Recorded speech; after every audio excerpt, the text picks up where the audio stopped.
नमस्कार खबरां दे इस बुलेटिन च तुहाडा स्वागत। मैं रजनी। पहला पेश ने चोनवीआं खबरां। राष्ट्र अज भारत रत्न डॉक्टर भीमराव अंबेडकर का 68वां महापरिनिर्वाण दिवस मना रहा है। प्रधानमंत्री नरेंद्र मोदी ने सोशल मीडिया ते डॉक्टर अंबेडकर नूं श्रद्धांजलि की भेंट।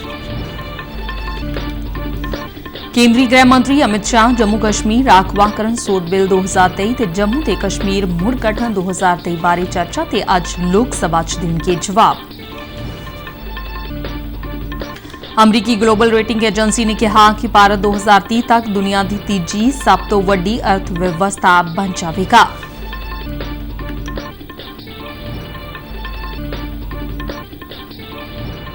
पंजाब के मुख्यमंत्री भगवंत मान वालों पुलिस अधिकारियों को नशियां विरुद्ध हेठले पद्धर ते सख्ताई वरतन के निर्देश। तमिलनाडु विच चक्रवात मिचोंग ने मचाई भारी तबाही। रेलां हवाई उड़ानां अते आम जनजीवन होया प्रभावित।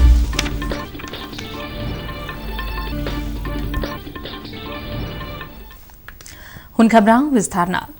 राष्ट्र अज भारत रत्न डॉक्टर भीमराव अंबेडकर नूं उन्हां दे 68वें महापरिनिर्वाण दिवस की श्रद्धांजलि भेंट कर रहा है। प्रधानमंत्री नरेंद्र मोदी ने डॉक्टर भीमराव अंबेडकर नूं उन्हां दे परिनिर्वाण दिवस की श्रद्धांजलि भेंट करदिआं सोशल मीडिया पोस्ट ते उन्हां लिखिआ कि डॉक्टर अंबेडकर भारतीय संविधान के निर्माता होण दे नाल-नाल समाजिक सद्भावना के अमर समर्थक सन, जिन्हां ने अपना जीवन शोषितां अते वंचितां दे कल्याण लई समर्पित कीता। समाजिक न्याय ਅਤੇ अधिकारिता विभाग की तरफों डॉक्टर अंबेडकर फाउंडेशन संसद भवन कंपलैक्स विखे महापरिनिर्वाण दिवस प्रोग्राम करवाया जाएगा।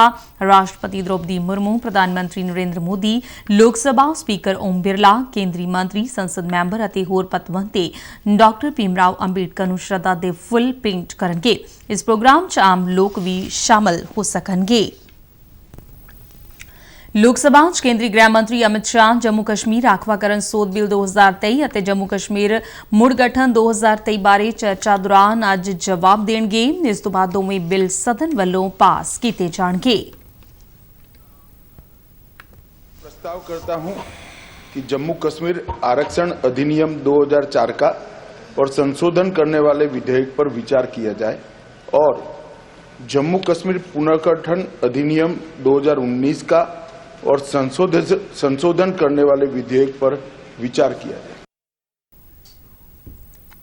इस तो पहला कल सदन च बिल्लां ते चर्चा दौरान उन्होंने कहा कि किसी देश विच दो प्रधानमंत्री, दो संविधान अते दो झंडे किवें हो सकते हैं। जिन्हां ने अजिहा कीता उन्होंने गलत किया। प्रधानमंत्री नरेंद्र मोदी ने इसनूं ठीक कीता है। मगरों इन्हां बिल्लां ते होई चर्चा विच सत्ताधारी अते विरोधी धिर दे वख-वख आगुआं ने अपने विचार रखे।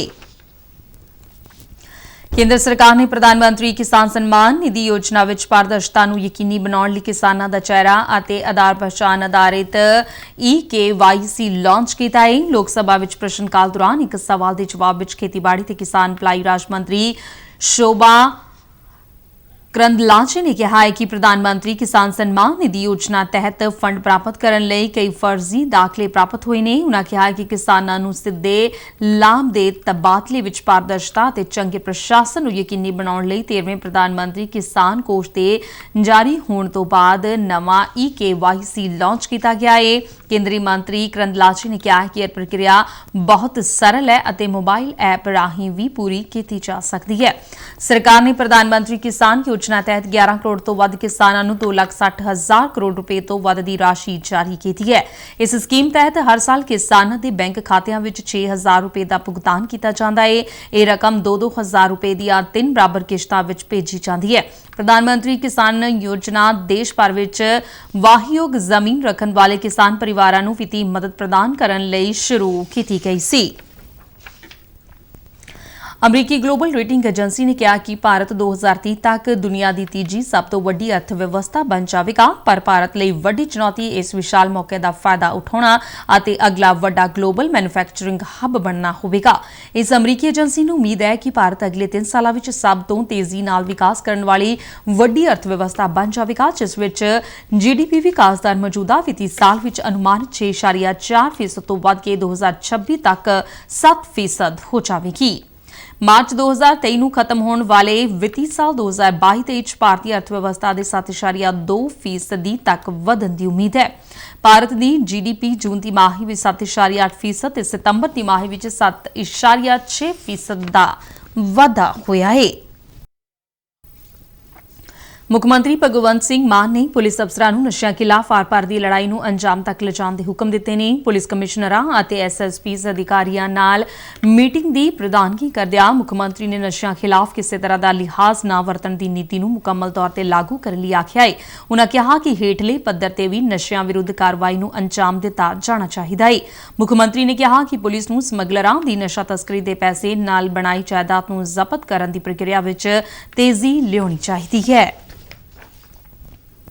ਪੰਜਾਬ ਦੇ ਕੈਬਨਿਟ ਮੰਤਰੀ ਚੇਤਨ ਸਿੰਘ ਜੋੜਾ-ਮਾਜਰਾ ਨੇ ਜਲ ਸਰੋਤ ਅਤੇ ਖਨਨ ਤੇ ਭੂ ਵਿਭਾਗਾਂ ਦੇ ਸਮੂਹ ਅਧਿਕਾਰੀਆਂ ਨਾਲ ਮੀਟਿੰਗ ਦੌਰਾਨ ਨਿਗਰਾਨੀ ਪ੍ਰਣਾਲੀ ਦੀ ਵਧੇਰੇ ਮਜ਼ਬੂਤੀ, ਸੰਪਤੀਆਂ ਨੂੰ ਨਾਜਾਇਜ਼ ਕਬਜ਼ਿਆਂ ਤੋਂ ਬਚਾ ਕੇ ਉਨ੍ਹਾਂ ਦੀ ਸਾਂਭ ਸੰਭਾਲ ਅਤੇ ਧਰਤੀ ਹੇਠਲੇ ਪਾਣੀ ਦੀ ਬਰਬਾਦੀ ਰੋਕਣ ਦੀਆਂ ਹਿਦਾਇਤਾਂ ਦਿੱਤੀਆਂ ਨੇ। ਮੀਟਿੰਗ ਦੀ ਪ੍ਰਧਾਨਗੀ ਕਰਦਿਆਂ ਜੋੜਾ-ਮਾਜਰਾ ਨੇ ਜਿੱਥੇ ਵਿਕਾਸ ਕੰਮਾਂ ਵਿੱਚ ਵਧੇਰੇ ਪਾਰਦਰਸ਼ਤਾ ਉੱਤੇ ਜ਼ੋਰ ਦਿੱਤਾ, ਉੱਥੇ ਉਨ੍ਹਾਂ ਕਿਹਾ ਕਿ ਵਿਕਾਸ ਕੰਮਾਂ ਸਣੇ ਵਿਭਾਗ ਦੇ ਉਪਕਰਨਾਂ ਦੀ ਖਰੀਦੋ ਫਰੋਖਤ ਸਮੇਂ ਗੁਣਵੱਤਾ ਵਿੱਚ ਅਣਗਹਿਲੀ ਬਰਦਾਸ਼ਤ ਨਹੀਂ ਕੀਤੀ ਜਾਵੇਗੀ। ਉਨ੍ਹਾਂ 1 ਮਹੀਨੇ ਦੇ ਅੰਦਰ ਵਿਭਾਗ ਦੀਆਂ ਸੰਪਤੀਆਂ ਬਾਰੇ ਅਧਿਕਾਰੀਆਂ ਨੂੰ ਰਿਪੋਰਟ ਦੇਣ ਦੇ ਨਿਰਦੇਸ਼ ਦਿੱਤੇ ਨੇ ਅਤੇ ਕਿਹਾ ਕਿ ਸਰਕਾਰੀ ਸੰਪਤੀਆਂ ਤੇ ਕਬਜ਼ੇ ਕਰਨ ਵਾਲੇ ਕਿਸੇ ਵੀ ਵਿਅਕਤੀ ਨੂੰ ਬਖਸ਼ਿਆ ਨਹੀਂ ਜਾਵੇਗਾ। ਜਲ ਸਰੋਤ ਮੰਤਰੀ ਨੇ ਵਿਭਾਗ ਦੇ ਅਧਿਕਾਰੀਆਂ ਨੂੰ ਨਹਿਰੀ ਵਿਭਾਗ ਦੇ ਖਾਲਿਆਂ ਉੱਪਰ ਹੋਏ ਨਾਜਾਇਜ਼ ਕਬਜ਼ੇ ਹਟਾਉਣ ਲਈ ਵੀ ਆਖਿਆ। ਮੰਤਰੀ ਨੇ ਕਿਹਾ ਵਿਭਾਗ ਦੀਆਂ ਖਾਲੀ ਪਈਆਂ ਜ਼ਮੀਨਾਂ ਨੂੰ ਪਾਣੀ ਰਿਚਾਰਜ ਕਰਨ ਦੇ ਪ੍ਰੋਜੈਕਟਾਂ ਲਈ ਵਰਤਿਆ ਜਾਵੇ। ਉਨ੍ਹਾਂ ਕਿਹਾ ਕਿ ਅਧਿਕਾਰੀ ਜਲ ਸਰੋਤਾਂ ਦੀ ਸਫਾਈ ਦੇ ਕੰਮਾਂ ਨੂੰ ਵੱਧ ਤੋਂ ਵੱਧ ਮਨਰੇਗਾ ਅਧੀਨ ਕਰਵਾਉਣਾ ਯਕੀਨੀ ਬਣਾਉਣ। ਮੰਤਰੀ ਨੇ ਕਿਹਾ ਕਿ ਨਹਿਰਾਂ, ਨਦੀਆਂ ਅਤੇ ਖਾਲੀਆਂ ਦੀ ਸਫਾਈ ਦੇ ਕੰਮਾਂ ਲਈ ਠੇਕੇਦਾਰਾਂ ਦੀ ਜ਼ਿੰਮੇਵਾਰੀ ਤੈਅ ਕੀਤੀ ਜਾਵੇ ਅਤੇ ਅਧਿਕਾਰੀ ਖੁਦ ਮੌਕੇ ਤੇ ਇਨ੍ਹਾਂ ਕੰਮਾਂ ਨੂੰ ਨੇਪਰੇ ਚਾੜਨ। ਭਾਰਤੀ ਪੁਲਾੜ ਖੋਜ ਸੰਸਥਾ ਨੇ ਚੰਦਰਯਾਨ 3 ਦੇ ਪ੍ਰੋਪਲਸ਼ਨ ਮੋਡਿਊਲ ਨੂੰ ਚੰਦਰਮਾ ਤੋਂ ਧਰਤੀ ਤੇ ਲਿਆਉਣ 'ਚ ਸਫਲਤਾ ਹਾਸਲ ਕੀਤੀ ਹੈ। ਇਸ ਨੂੰ ਚੰਦਰਯਾਨ ਦਾ ਆਰਬਿਟਰ ਵੀ ਕਿਹਾ ਜਾਂਦਾ ਹੈ। ਇਸ ਸਾਲ 23 ਅਗਸਤ ਨੂੰ ਭਾਰਤੀ ਪੁਲਾੜ ਖੋਜ ਸੰਗਠਨ ਨੇ ਚੰਦਰਯਾਨ 3 ਦੇ ਵਿਕਰਮ ਲੈਂਡਰ ਨੂੰ ਚੰਦਰਮਾ ਦੇ ਦੱਖਣੀ ਧਰੁਵ ਤੇ ਉਤਾਰਨ ਦੀ ਇਤਿਹਾਸਿਕ ਉਪਲਬਧੀ ਹਾਸਲ ਕੀਤੀ ਸੀ। ਚੰਦਰਮਾ ਦੇ ਚੱਕਰ ਵਿੱਚ 1 ਮਹੀਨੇ ਤੱਕ ਕੰਮ ਕਰਨ ਤੋਂ ਬਾਅਦ ਪ੍ਰੋਪਲਸ਼ਨ ਮੋਡਿਊਲ ਵਿੱਚ ਲਗਭਗ 100 ਕਿਲੋਗ੍ਰਾਮ ਈਂਧਨ ਬਚਿਆ ਸੀ। ਇਸ ਨੂੰ ਧਰਤੀ ਦੇ ਬੰਦ ਵਿੱਚ ਲਿਆਉਣ ਨਾਲ ਇਸ ਨੂੰ ਹੁਣ ਭਵਿੱਖ ਦੇ ਚੰਦਰ ਮਿਸ਼ਨਾਂ ਲਈ ਵਰਤਿਆ ਜਾ ਸਕਦਾ ਹੈ।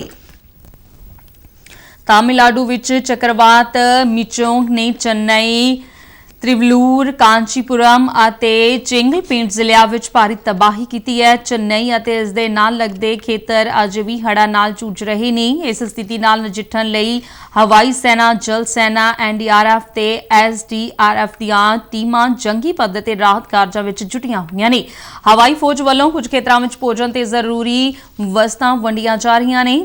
ਚੱਕਰਵਾਤੀ ਤੂਫਾਨ ਕਾਰਨ ਹੜ੍ਹਾਂ ਦੀ ਸਥਿਤੀ ਲਗਾਤਾਰ ਬਣੀ ਹੋਈ ਹੈ, ਜਿਸ ਕਾਰਨ ਪ੍ਰਭਾਵਿਤ ਖੇਤਰਾਂ ਵਿੱਚ ਬਿਜਲੀ ਸਪਲਾਈ ਠੱਪ ਹੋ ਗਈ ਹੈ। ਮੁੱਖ ਮੰਤਰੀ MK ਸਟਾਲਿਨ, ਉਨ੍ਹਾਂ ਦੇ ਕੈਬਨਿਟ ਮੰਤਰੀ ਤੇ ਕੁਝ ਪ੍ਰਸ਼ਾਸਨਿਕ ਅਧਿਕਾਰੀਆਂ ਹੜ੍ਹ ਪ੍ਰਭਾਵਿਤ ਖੇਤਰਾਂ ਦਾ ਦੌਰਾ ਕਰ ਰਹੀਆਂ ਨੇ ਅਤੇ ਰਾਹਤ ਤੇ ਬਚਾਅ ਕਾਰਜਾਂ ਦਾ ਲਗਾਤਾਰ ਜਾਇਜ਼ਾ ਲੈ ਰਹੀਆਂ ਨੇ। ਚੱਕਰਵਾਤ ਕਾਰਨ ਪਿਛਲੇ 2 ਦਿਨਾਂ ਤੋਂ ਰੇਲ ਤੇ ਹਵਾਈ ਸੇਵਾਵਾਂ ਪ੍ਰਭਾਵਿਤ ਹੋਈਆਂ ਨੇ। ਮੌਸਮ ਵਿਭਾਗ ਨੇ ਕਿਹਾ ਕਿ ਚੱਕਰਵਾਤ ਤੂਫਾਨ ਦੇ ਸ਼ਾਂਤ ਹੋਣ ਦੀ ਸੰਭਾਵਨਾ ਹੈ ਅਤੇ ਅੱਜ ਇਹ ਘੱਟ ਦਬਾਅ ਵਾਲੇ ਖੇਤਰਾਂ ਵਿੱਚ ਪਹੁੰਚ ਸਕਦਾ ਹੈ। ਖਬਰਾਂ ਦੇ ਬੁਲੇਟਿਨ ਸਾਡੇ ਦਰਸ਼ਕ RNU-DDK ਜਲੰਧਰ ਦੇ YouTube ਚੈਨਲ, Facebook ਪੇਜ ਤੇ ਸੋਸ਼ਲ ਮੀਡੀਆ ਪਲੇਟਫਾਰਮ X ਤੇ ਵੀ ਦੇਖ ਸਕਦੇ ਨੇ। ਇਸ ਦੇ ਨਾਲ ਹੀ ਖਬਰਾਂ ਦਾ ਬੁਲੇਟਿਨ ਖਤਮ ਹੋਇਆ। ਦਿਓ ਆਗਿਆ। ਨਮਸਕਾਰ।